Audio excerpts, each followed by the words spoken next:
Hey, it's RUAH! RUAH! The breath of life coming through Frederick into your life, coming from God, breath of God, coming to shine his light on you. Okay, today, let's see.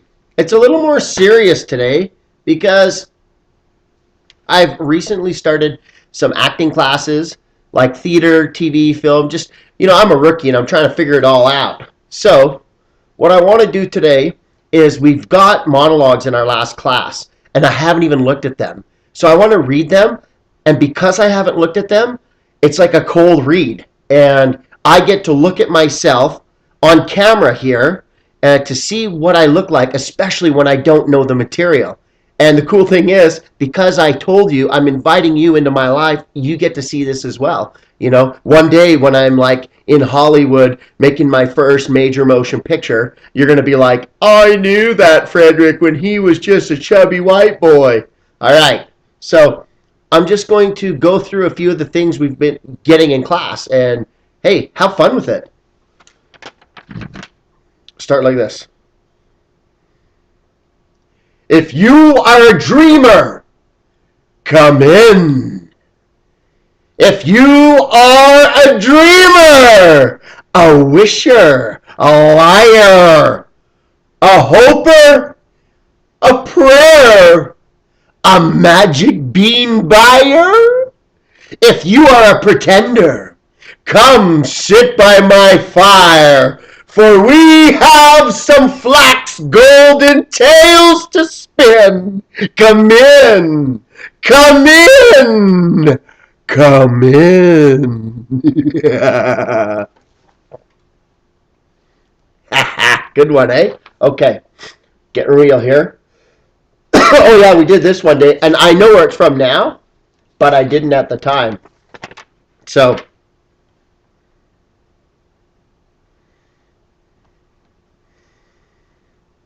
because it's my name! Because I cannot have another! Because I lie, and I sign myself to these lies! Because I'm not worth the dust of the feet that them that hang! How may I live without my name? I've given my soul.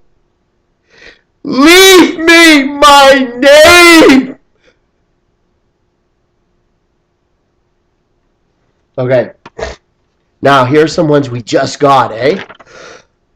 All right. Here we go.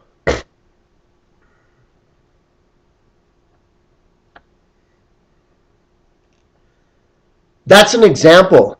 You forced me to play football. You drive me to a game, and if I was lousy, which was most of the time, I had to walk home, no matter how far away. I was scared of the dark. Oh, you're a crybaby. You locked me in the wardrobe. I was scared of the dark. Do you know how terrified I was? It's like being buried alive. I was so scared that I pissed myself.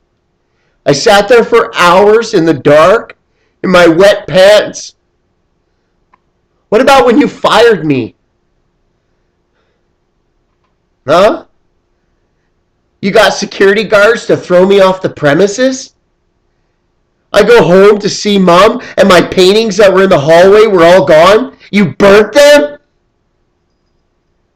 Another piece of me gone? But I'm good at it. You call me an idiot because of what I like in art. These two are golden boys. Me, I'm always wrong. It takes me a long time to try and get my life together. I know sometimes I've been a fool, stealing that money. I mean, I did it just to annoy you.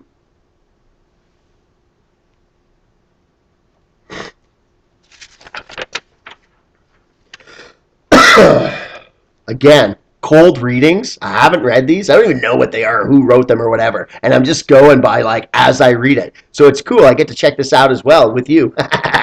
Okay.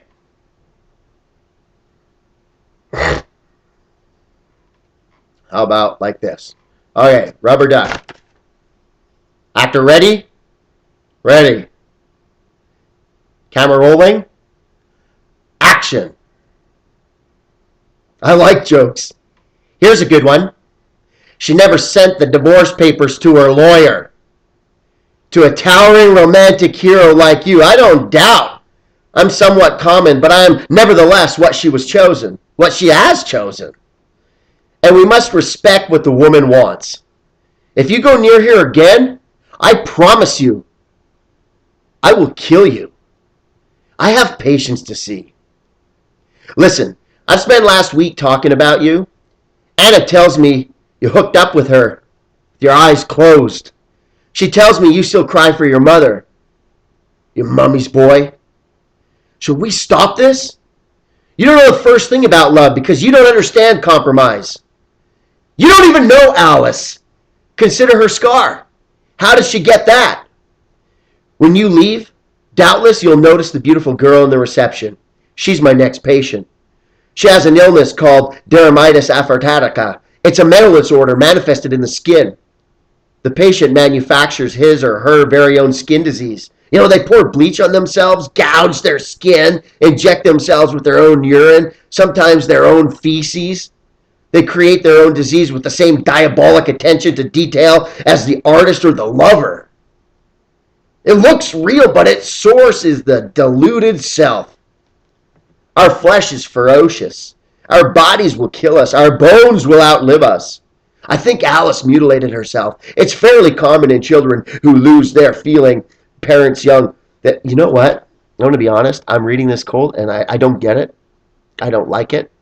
And I'm going to move on to the next one. Just, it's weird, hey, how you don't connect. I don't like it. All right, let's try another one.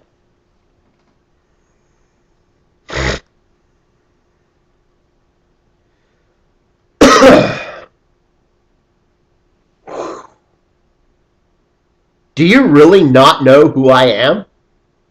This is wonderful. I mean, I love the idea. Are you serious? Do you mean you really don't recognize me? Do you? Huh? Very good. What sort of a writer am I? Huh. Yes. Well, this is a very good question. This is something people have argued about. The work's not easy to put in a box. The work's won prizes. Well, I mean, I have. Inevitably, I get labeled as if I'm part of a movement. They call me post-romantic. It's just a shallow name the press dreamt up. Restlessness. Longing. These things don't go away just because of what we call progress. We still search. We still pursue the idea. We land. We cast off. With luck, we make waves. But, finally, we have no control over the tide. Tell me more about yourself. Everything about you interests me. Have you ever been in love? Don't tell me. Let me guess. Engaged. And you miss him, don't you? Oh, I love it. I love it. Say something else. I'll take you away, I promise. Have you ever been to India? Let's go. We'll go to the Rajasthan. Hey? We'll go to the Rajasthan there. Forts, can you imagine? Built over the cities? I'll put you on battlements and, man, we'll hump each other's brains out. I can't get enough of you. Everything about you. Well, this just went a little heavier than I thought. Okay, I'll move on to the next one. Okay, do we have time for one more?